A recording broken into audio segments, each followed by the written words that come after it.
ಭಗವಂತ ಹೋರಿ ಹೋಗಕ್ಕೆ ಬೇಡ ಅನ್ನೋದಲ್ಲ, ಆದ್ರೆ ಎಲ್ಲೇ ಹೋದ್ರೂ ಕೂಡ ನಿಮ್ಮ ಚಿತ್ತ ಎಲ್ಲಿರಬೇಕಂದ್ರೆ ನಮ್ಮ ದೇವರ ನಮ್ಮ ಆರಾಧ್ಯ ಭಗವಂತ ಮರುಳ ಸಿದ್ಧನ ಮೇಲೆ ಇರಬೇಕು ಅನ್ನೋದು ಯಾರೂ ಮರಿಬೇಡ್ರಿ, ಎಲ್ಲರ ತಲೆ ಒಳಗೆ ಹಂಚು ಹೊತ್ತದಂಗೆ ಇರ್ಲಿ ಈ ವಿಷಯ ಅನ್ನುವಂತ ಮಾತನ್ನ ತಮ್ಮಗಳಿಗೆ ಈ ಸಂದರ್ಭದಲ್ಲಿ ಹೇಳುತ್ತಾ, ಕಾಶಿ ಒಳಗೆ 10 ವರ್ಷ ವಿದ್ಯಾಭ್ಯಾಸವನ್ನು ಮಾಡಿರ್ತಕ್ಕಂಥ ವಿಶ್ವಾರಾಧ್ಯರು ಬಸವಲಿಂಗರು ವಿದ್ಯೆ ಪೂರ್ಣಗೊಂಡ ನಂತರ ಜಗದ್ಗುರು ಭಗವತ್ಪಾದಂಗಳ ಪಾದಕ್ಕೆ ಹಣೆ ಹಚ್ಚಿ ನಮಸ್ಕಾರ ಮಾಡಿದಾಗ ಗುರುಗಳು ಹೃದಯ ತುಂಬಿ ಆಶೀರ್ವಾದ ಮಾಡ್ತಾರಪ್ಪ, ಈರುವ ಸಹೋದರರು ಕೂಡ ಒಳ್ಳೆಯ ವಿದ್ಯಾವಂತರಾಗಿದ್ದೀರಿ, ನಾವು ಕೊಂಡಾಡೋಣ. ನಮ್ಮ ದೇವರ ನಮ್ಮ ಜೋಳ ಮಂದಿ ಕೊಟ್ಟು ಊರು ಜೋಳ ಹಾಡಾಡಿ ಕೇರಿದ್ರು ಅನ್ನೋ ಹಂಗ ಇಂಥ ಬೆಂಕಿ ಅಂತ ದೇವರಿಗೆ ಇಲ್ಲಿಟ್ಟು ಎಲ್ಲ ಅಲ್ಲಿ ಹೋದ ಅದು ಮಾಡ್ದ ಇದು ಮಾಡ್ದ ಅಂದ್ರೆ ಅದು ನಮಗೇನು ಮನಸ್ಸಿಗಿಲ್ಲ. ಹೋರಿ ಕ್ಷೇತ್ರಕ್ಕೆ ಹೋಗ್ರಿ, ಕ್ಷೇತ್ರ ನೋಡಕ್ ಹೋರಿ, ಕ್ಷೇತ್ರ ನೋಡಕ್ ಹೋರಿ. ಕಾಲುಗಳ ಕಣ್ಣು ಮರುಳ ಸಿದ್ಧ ಅಂದ್ರೆ ಸಾಮಾನ್ಯ ಅಂತ ತಿಳ್ಕೊಳ್ಳಿ, ಬಹಳ ಅದ್ಭುತವಾದ ಶಕ್ತಿ ಇದೆ. ನಂಬ್ರಿ, ನೀವು ನಂಬ್ರಿ, ನೀವು ನಂಬ್ರಿ, ನೀವು ವಿಶ್ವಾಸ ಇಡ್ರಿ, ವಿಶ್ವಾಸ ನಂಬಿಕೆಯಿಂದ ನಡ್ಕೋರಿ.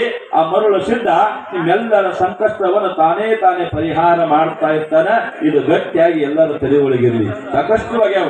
ನಾವಿಂದ ಲಿಂಗೈಕ್ಯ ಗೊಬ್ಬರ ಚಿನ್ನಪ್ಪಂತೆ ಅವರಿಗೆ ಗುಡಿಯಾಗ ಹೋಗಿ ನಮಸ್ಕಾರ ಮಾಡೋದ ಕೂಡಲೇನೆ ಅರ್ಜೆಂಟ್ ಬಿಜಾಪುರಕ್ಕೆ ಹೋಗು ಚಿನ್ನಪ್ಪ, ಅರ್ಜೆಂಟ್ ಬಿಜಾಪುರಕ್ಕೆ ಹೋಗಿ ಚಿನ್ನಪ್ಪ ಅಂತ ವಾಣಿ ಬಂತಂತ ಹೇಳಿದ್ದು ಕೇಳಿದೆ ನಾನು. ಅವ್ರು ಬಹಳ ಸಣ್ಣಾಗಿದ್ದೆ ನಾನು. ಅವ್ರ ಹಂಗೆ ಅರ್ಜೆಂಟ್ ಆಗಿ ವಿಲಾಸ್ ಕುಲಕರ್ಣಿ ಹತ್ರ ಹೋದ್ರೆ ಗಬ್ಬರ್ ಸಹಕಾರ ಇನ್ನೊಂದು ತುಸು ತಡ ಮಾಡಿದ್ರೆ ಗೊಟ್ಟಕ್ಕಂತಿದ್ದಿ ಅಂತ ಹೇಳೋದು ವಿಲಾಸ್ ಕುಲಕರ್ಣಿ.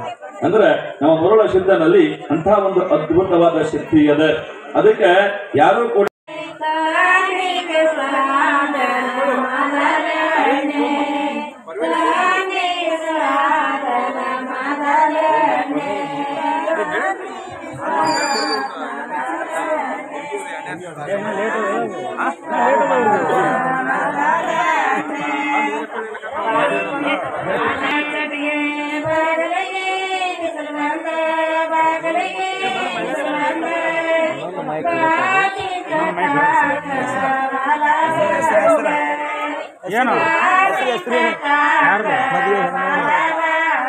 ವಿಶ್ವಾರಾಧ್ಯ ಬಸವಾಂಬಿಕೆ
Oh.